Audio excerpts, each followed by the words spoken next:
Welcome friends. জন্ম certificate নিয়ে রাজ্য সরকারের নতুন সিদ্ধান্ত, দুর্নীতি রুখতে চালু হলো নতুন নিয়ম। চলুন বিস্তারিত জেনে নেওয়া যাক। জন্ম সার্টিফিকেট প্রদানে দুর্নীতি এবং জালিয়াতি রুখতে পশ্চিমবঙ্গ সরকার এক নতুন সিদ্ধান্ত নিয়েছে। সম্প্রতি নবান্নের তরফ থেকে জারি করা নতুন নির্দেশিকা অনুযায়ী এখন থেকে জন্ম সার্টিফিকেট পাওয়ার প্রক্রিয়া আরও কঠোর এবং সুরক্ষিত করা হয়েছে। এই নতুন নিয়ম রাজ্যের সমস্ত পঞ্চায়েত এবং পৌরসভা এলাকায় কার্যকর হবে, যার মূল উদ্দেশ্য হল জন্ম সংক্রান্ত তথ্যের সঠিকতা নিশ্চিত করা এবং যে কোনো ধরনের জালিয়াতি বন্ধ করা। এই নতুন নিয়মের কারণ, সম্প্রতি রাজ্যের একাধিক পঞ্চায়েত এলাকায়, বিশেষ করে পাঠানকুলি গ্রাম পঞ্চায়েতের মতো জায়গায় জন্ম সার্টিফিকেট নিয়ে দুর্নীতির অভিযোগ ওঠে। অভিযোগ ছিল যে মোটা টাকার বিনিময়ে ভুয়ো জন্ম সার্টিফিকেট তৈরি করে দেওয়া হচ্ছে, যা রাজ্যের সুরক্ষা এবং নাগরিক তথ্যের জন্য একটি বড় ঝুঁকি। এই ধরনের ঘটনা আটকাতেই রাজ্য সরকার এই কঠোর পদক্ষেপ নিয়েছে। এবার দেখে নেব কি কি পরিবর্তন আনা হয়েছে। আগে গ্রাম পঞ্চায়েত এলাকায় শুধুমাত্র পঞ্চায়েত প্রধানের সই দিয়েই জন্ম সার্টিফিকেট পাওয়া যেত, কিন্তু নতুন নিয়ম অনুযায়ী এই পদ্ধতিতে বেশ কিছু গুরুত্বপূর্ণ পরিবর্তন আনা হয়েছে। চলুন বিস্তারিতভাবে জেনে নিই। BMOH এর অনুমোদন বাধ্যতামূলক।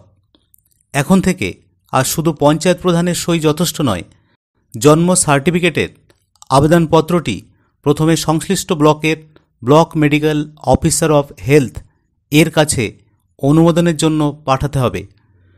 আশাকর্মীদের ভেরিফিকেশন।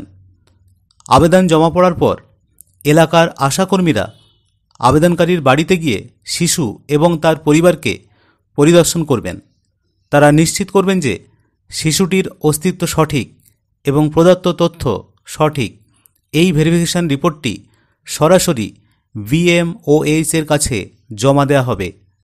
অনলাইন পোর্টালের মাধ্যমে প্রক্রিয়া। সম্পূর্ণ প্রক্রিয়াটি রাজ্যের নিজস্ব জন্মমৃত্যু পোর্টালে অনলাইনের মাধ্যমে সম্পন্ন হবে। BMOH আশাকর্মীদের রিপোর্ট খতিয়ে দেখার পর সন্তুষ্ট হলে পোর্টালের মাধ্যমে ডিজিটাল অনুমোদন দেবেন। এর ফলে কোনো ভুল বা মিথ্যা তথ্যের ভিত্তিতে সার্টিফিকেট তৈরি করা প্রায় অসম্ভব হয়ে যাবে। দুর্নীতি বন্ধ। এই অনলাইন এবং ভেরিফিকেশন ভিত্তিক পদ্ধতির ফলে জন্ম সার্টিফিকেট প্রদানের প্রক্রিয়ায় স্বচ্ছতা আসবে এবং দুর্নীতিগ্রস্ত ব্যক্তিদের পক্ষে জালিয়াতি করা কঠিন হবে। এর মাধ্যমে রাজ্যের নাগরিক নথিভুক্তকরণ ব্যবস্থাও আরও শক্তিশালী হবে। যে সমস্ত অভিভাবিকা নতুন সন্তানের জন্মের পর সার্টিফিকেটের জন্য আবেদন করবেন, তাদের এই নতুন নিয়মগুলি সম্পর্কে সচেতন থাকতে অনুরোধ করা হচ্ছে।